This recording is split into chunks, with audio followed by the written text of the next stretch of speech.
Hey guys, this is Mrs. Ramsey, and this is United States History 1301. We're going to be talking today, the beginning of Unit 1. This starts off in pre Columbian times and goes up through the colonial times, so lots of times to cover. But real quick, I just want to give a shout out to the United States women's national team. Yes, because they are awesome, and I'm recording this in the middle of the summer, and they just won their semifinal. Really hoping that when I see you guys, y'all's bright, shiny, smiling. Probably not smiling on the first day of school, but when I see your faces on that first day of school, I really hope that our women's team has won the World Cup yet again because they are awesome sauce. But anyway, all right. So United States history, like I said, we're going to starting off pre-Columbian times. So before Columbus, Native Americans, what was here in the United States before the Europeans arrived, before European conquest. Also in Unit 1, we'll be talking about the different European groups that are going to come on over, how they're going to interact with natives. Spoilers, lots of unsettling, very terrible ways. And we will get up to the colonial era, mainly focusing on the British, the French, and the Spanish, a little bit on the Dutch, and what they will be doing in the United States, what will become to be known as the United States. Sorry, the Revolutionary War, that's going to be Unit 2. But one quick thing I want to point out is that this is United States history. A lot of you guys that I teach in the dual credit, you guys are coming from the AP World History. This dual credit class, this college class, is not AP, but it is the College United States History class. It's not going to be as broad as World History, and I think many of you will enjoy that. We will have time to dig into a lot of the stories and the people that make up what has become our nation and who we are. And my students every year, they tell me that's a big relief versus going, a mile wide and an inch deep in that monster of a course that you just survived your previous year. But I hope that's something to look forward to. We will be digging into personalities like Christopher Columbus and John Smith, the true nature of the Pocahontas story. We'll be digging into all kinds of figures in our past. And the 1301 class, it starts off pre-Columbian. It goes all the way up through in December to the Civil War. And then, if we have time, maybe a little bit of Reconstruction. When we pick up again in 1302 in the spring class, because each college class is a semester, then we will be starting with Reconstruction and Gilded Age, and then moving forward all the way until as far as we can get, which for my class, we aim at least 90s and 2000s. So that's kind of the nature of the beast. All right, United States history. First question: where do we start? Man, this isn't world history. We can't just cover everything. We got to be a little bit more focused. So, where does United States history actually begin? And spoilers, a lot of you hopefully looking at the screen, you're thinking, oh, miss, it's Native Americans. Maybe those of you that are respectful are saying, "Oh, Mrs. Ramsey, it's Native Americans. They were here long before the Europeans. They populated all this. They were the original Americans. That's what we call Native American." And you'd be right. That's a great place to start. So Native American history, they come across the Bering Strait back when the last ice age meant that this was covered by ice. So we call that land bridge Beringia right there. Beringia, the ice bridge that connected Asia with North America. That's Russia, Alaska. Now, our archaeological evidence is kind of spotty. We don't have any concrete efforts on this. We have some, but our best guess is that the Native Americans traveled sometime between 15,000 and 60,000 years ago, with a lot of historians and archaeologists saying roughly maybe 20,000 years ago they came across. And they populated slowly over the thousands of years down to the tip of South America.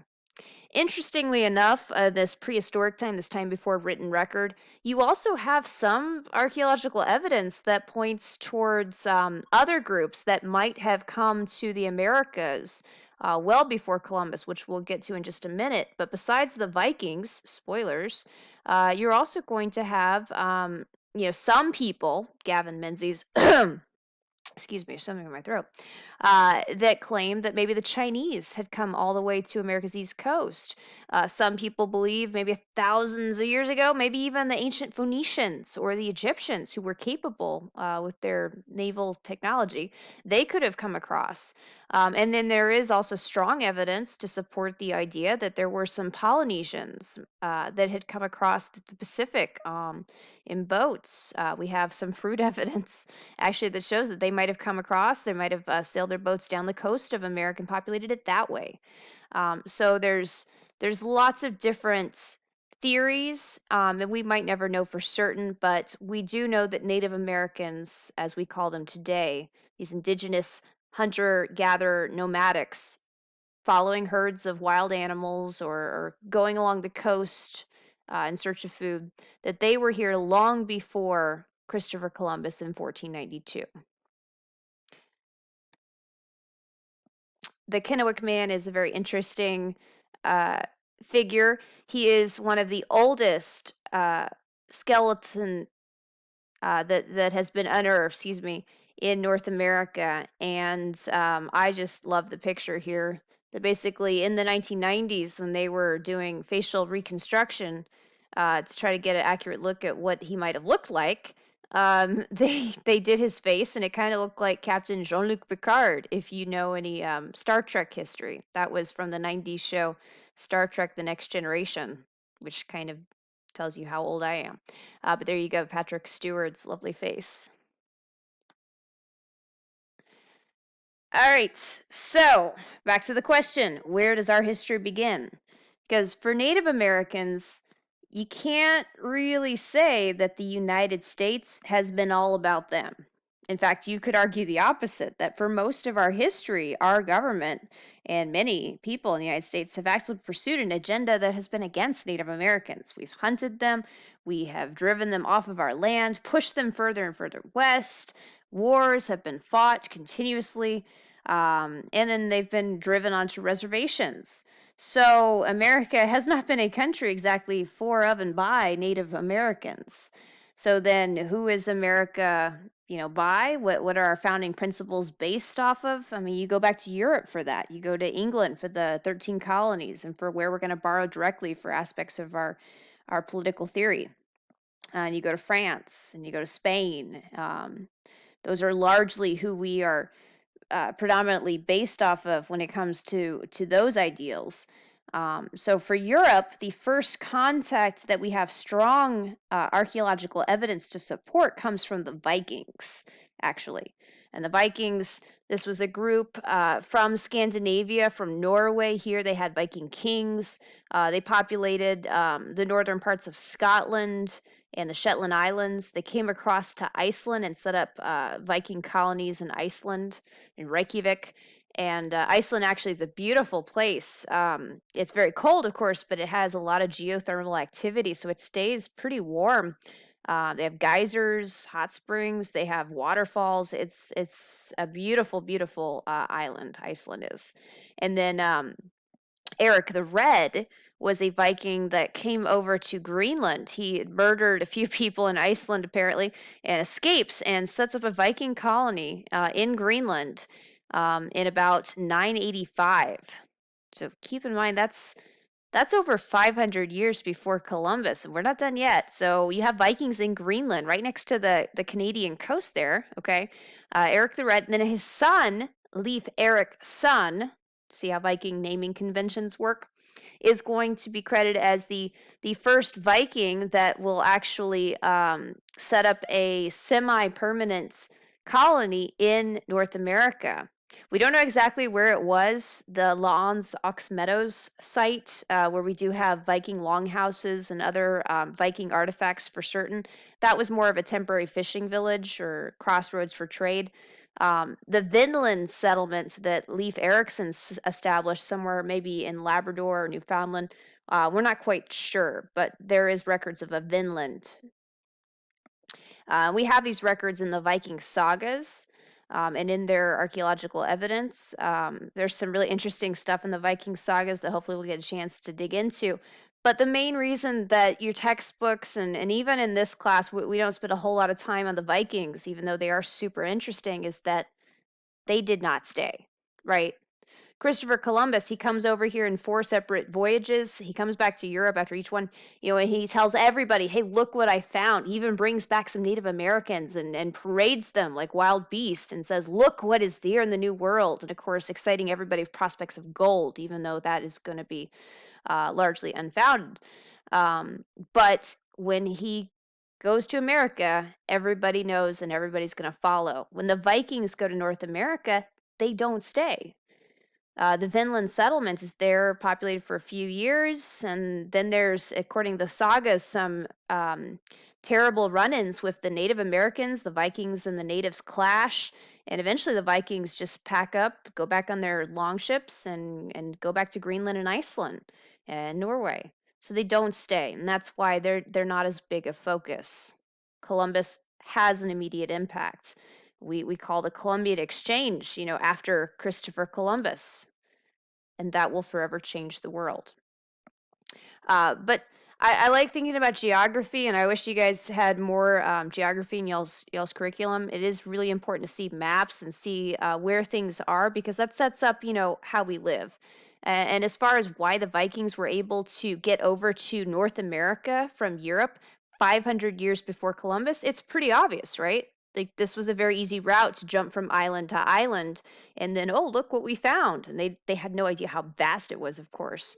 But that's a lot easier than trying to sail across, like from down here, all the way across the entire Atlantic Ocean, especially in a time when a lot of non-literate people had a lot of superstitions um, and fears about falling off the end of the world. And of course, the educated thought that was ridiculous, just like we do today. But that was a very scary prospect, navigating uncharted waters.